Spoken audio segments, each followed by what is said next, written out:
Okay, so that was kind of cool, but the problem is, had I kept playing that style, all those fast notes, had I kept doing that for, let's say, 20 more seconds, maybe 30 more seconds, you would have gotten tired of it. You would have said, okay, I'm going to the next video. You'd have been like, Jason, great, okay, so you can shred, so what? We've heard enough. What else can you do? How are you going to captivate me with your guitar solo notes? Because that's just not cutting it. That's why I made this video for you, so that you don't become this super fast shredder that's all you can do. Because again, after a while, it just becomes robotic and it just gets old very fast. Now, you may or may not be at the level where you can shred proficiently, and that's okay, because even if you're just starting out playing guitar solos, going through these methods I'm about to show you is going to help you bring more life to your solos as you become better. Now, if you're already a shredder, or if you're getting to that level and you can play really fast,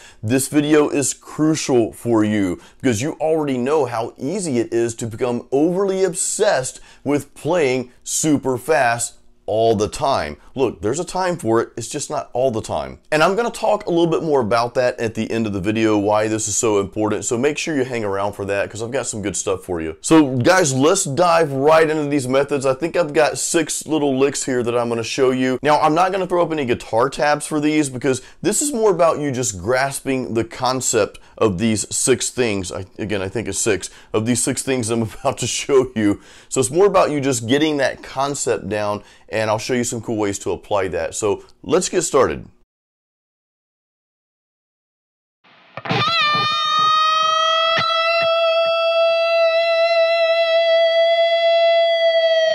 Now, this is what I call a slow double bend. And by the way, I'm just making these names up. If you've heard the names before, then I guess somebody named it before me, but I'm seriously just gonna make these up as we go along here. But I call this a slow double bend. And really, it's very simple. All you're doing is just you're bending that note up, and then you're almost gonna come back down, but before you get there, you're gonna bend that thing one more time, and you're just really taking your time to let that note soar, to let that note just captivate your listener. Again, that's what we're trying to do here. We're really just trying to captivate the listener. And this is when the guitar solo becomes less about you as the guitarist, and it becomes more about the person that's listening. It becomes part of their story. And again, that's some of the stuff we're gonna go over at the end of this video, so definitely hang around for that. But again, this is what I call the slow double bend, because it's just, man, it just kind of grabs your attention. And this is really cool to throw in like the middle of your solo. Like, let's say you just played this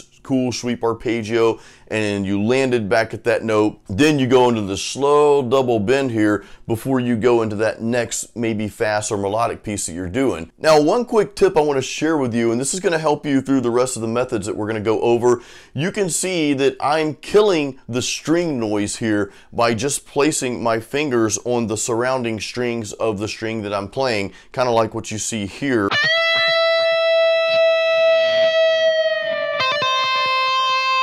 I'm just muting those strings so I don't pick up any string noise as I'm holding that note out.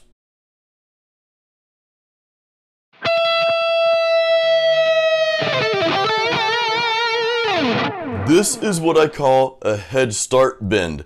And I call it that, again, I'm just naming this stuff as we go along here, but I call it that is because you actually start with a bend, but you're starting above, you're starting on that note that you would bend up to, if that makes sense, okay? So you can see right here, let me just bring in a close-up here for you.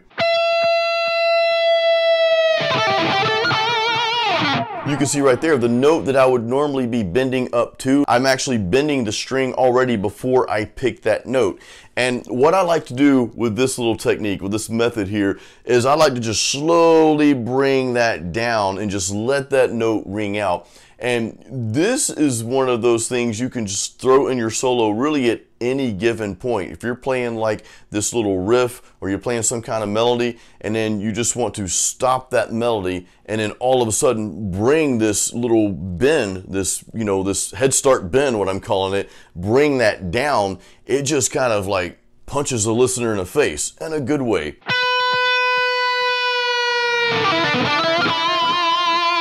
Another way to use this little method here is to start your solo out with that. Like, let's say that chorus is ending and then it's going into your solo piece, or maybe after the bridge or something like that. Before you hit that first note, let that first note be that head start bend. You know, just start like that and then just come down real slow, and it's like the listener's like, whoa, this is freaking awesome. This is something a little bit different.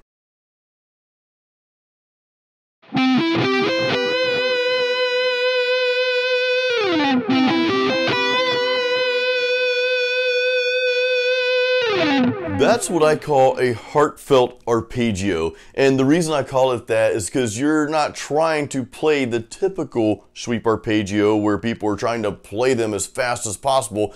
Again, I'm not knocking that, it sounds cool and all, but there is a time to slow things down a little bit and just really feel those notes as you're playing them. And this is a really cool piece that you can kind of throw in the middle if you're playing fast arpeggios. You can kind of catch the listener off guard a little bit and just throw this really slow one in there. Like, again, I call it the heartfelt arpeggio because it kind of like pounds you in the chest there. And then people are going to be like, holy crap, what did I just hear? Did they just do that? Because all of a sudden you stop playing the fast stuff and then you slow it down and just throw out this really simple arpeggio, but you don't follow all the way through with it. You don't come back. You just end on that note right there, and then you can go into whatever else you're going into next. But this is a really great way to break up those guitar solos, and if you're playing fast, you can kind of throw this in the middle there. Or if you're just playing this style, if you're just playing more of like a bluesy style or whatever, or you just want some really heartfelt notes in there, this is a really good method to use.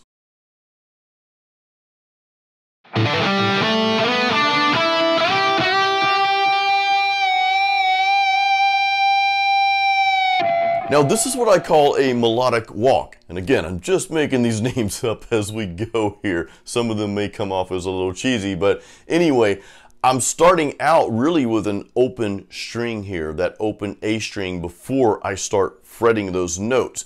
And it just kind of gives that little walk up, that immediate walk up that we're doing. And then we just kind of go up the neck there. And then we end it with this really milky and creamy vibrato there, and that just sounds really cool. It's just a good way to end it, and you're letting that note sing out. You're allowing that note to just kind of hang around there a little bit before you go into that next thing. Now, this would actually kind of be cool to end your solo on, because I love to hear those notes being milked a little bit at the end of those guitar solos. You could kind of hear like a vocal line just coming back into the picture there as that one note's being held out.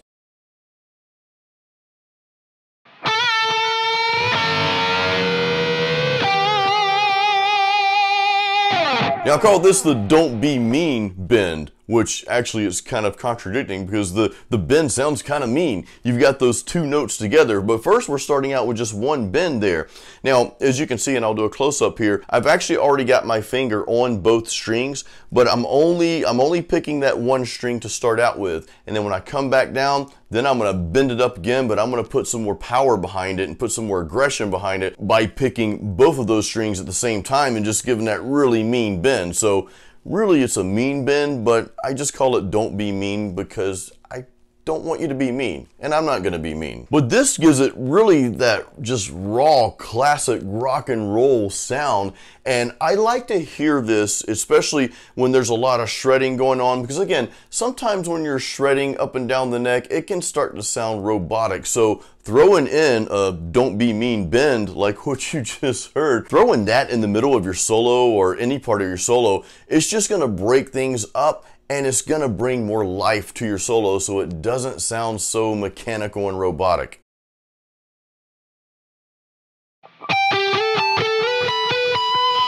Now I'm calling this the melodic octavator because for one, we're playing octaves here, but we're really adding some nice melodies here because we're kind of like following a melody line, if that makes sense, with your guitar solo. It's almost like you're combining a rhythm and a lead together here. Now, a lot of people will play those octaves at the same time. They'll do that, and that sounds cool too, but this is just something a little bit different because we're playing them with just single notes, but we're still hitting those octaves, and I don't know, it just just sounds cool to me. I've always loved this little method here. Again, I'm making up the names. I called it something else a long time ago and I forgot what it was, so I had to make up something new today for this video.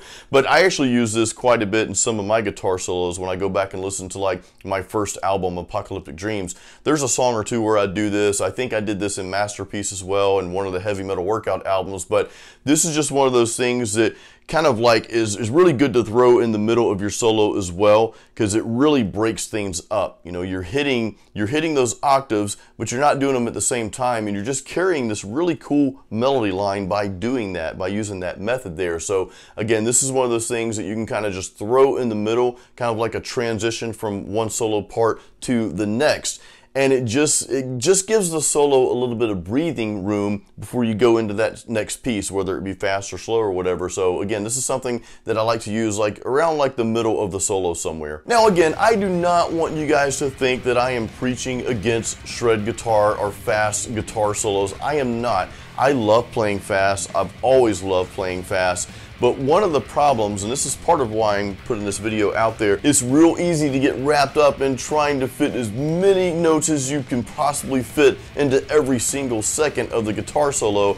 And look, that kind of stuff is great to watch on like YouTube or Instagram or whatever. It's like, okay, well that's cool. Listen to that person play. That's so awesome. But as a listener, and you got to really think of your music from a listener perspective. Even as a guitar player, myself as a guitar player, I like to listen to other guitar players naturally, but even as a guitarist, when I hear somebody just shred, it's like, oh my God, this is getting old. And I'm actually at the point now where I can only take maybe about a minute of it, and if the guitar player is not doing anything else, if they're not playing any melodies or pulling off some of the strategies that we went over in this video, you don't have to play the exact same thing, but you get me. This is more about the concept, what I'm trying to give you here. It's not so much learning the actual notes that we just played, but if you're not doing something else to captivate me as a listener, then I'm gonna move on to the next video or next song or whatever, because it just gets old. I mean, you guys have all heard albums by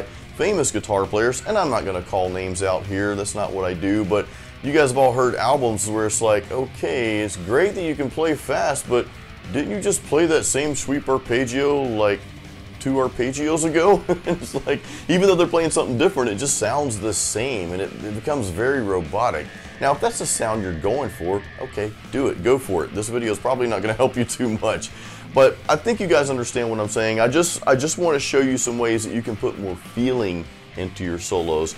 And I also think if you're a professional guitarist, or at least you're someone out there that you're wanting to produce a song or make an album, make your first album or whatever, you do want to broaden your fan base a little bit as well and kind of capture some of those listeners that may not be guitar players. You want to play some stuff that's going to be appealing to them as well, and just shredding up and down the neck the whole time, every single solo, probably not going to appeal to them that much. And again, even as a guitar player, when I hear that and that's all I hear, it just gets old. It's like, okay, that's great you can do that, but what else can you do? Can you make your guitar sing to me? This is why I love people like Joe Satriani so much, because he can do a lot of fancy stuff on guitar, and some people don't even realize it because he doesn't do it all the time. Rather, he captivates people with pretty much every note he plays. Slash is another great example.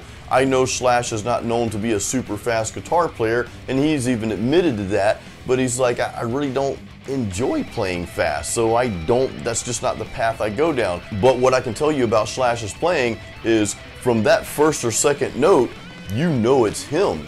I mean, anybody else could play those same notes and it's not gonna sound like Slash. He's got this signature sound that you know it's him. And I guess that's kind of what I'm trying to get at in this video. I'm trying not to make this a rant because that's really not what it is. I'm really not the type to rant anyway, to be honest with you.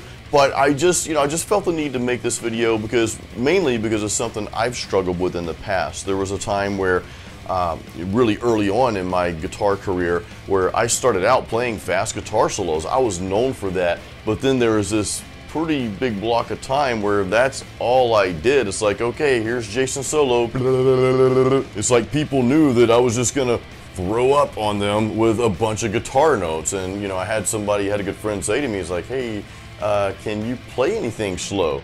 And back then I was like, ooh, I don't like playing slow. That's, you know, it's not cool. But I later matured as a musician, right? And I think this is kind of where that comes in. I matured more as a musician to where, okay, you can play some fast stuff, but sometimes you've got to throw in some other stuff in there now. And of course, these days, I think I'm playing a little slower just in general. I'll still do some fast stuff now and then, but I think I'm trying to ease back and just really, I want every note that I play to impact you as the listener, whether you're a guitar player or not. I want you to feel that in your soul, in your gut. I want you to feel every note that I'm playing. So sometimes you got to back off the fast stuff in order to do that. So guys, I hope these methods, these lead guitar methods help you. I hope you got something out of this video. Again, I didn't bother throwing up any tablature because I wasn't really trying to teach you licks. That's not what this video was about. It was more about sharing a concept with you and just some different things you can do and how you can take these strategies that we used in this video and throw those into your own guitar solos. You don't have to play exactly what I played, but just kind of up here think, okay, well, let me try this thing in the middle of my solo, or let me start my solo with this instead of trying to play fast notes like every part of the solo. But I encourage you to go back through there. There's timestamps, by the way, in the YouTube description. Also, check out the links in the YouTube description. I've got a free practice guide. I know a lot of you watching this already have that. But I've got a free practice guide in there. So guys, let me know if you have any questions. And again, I really hope this video helped you guys. I hope it helps enhance your lead guitar playing and help you bring more life to your guitar solos. As always, until the next video, keep it metal.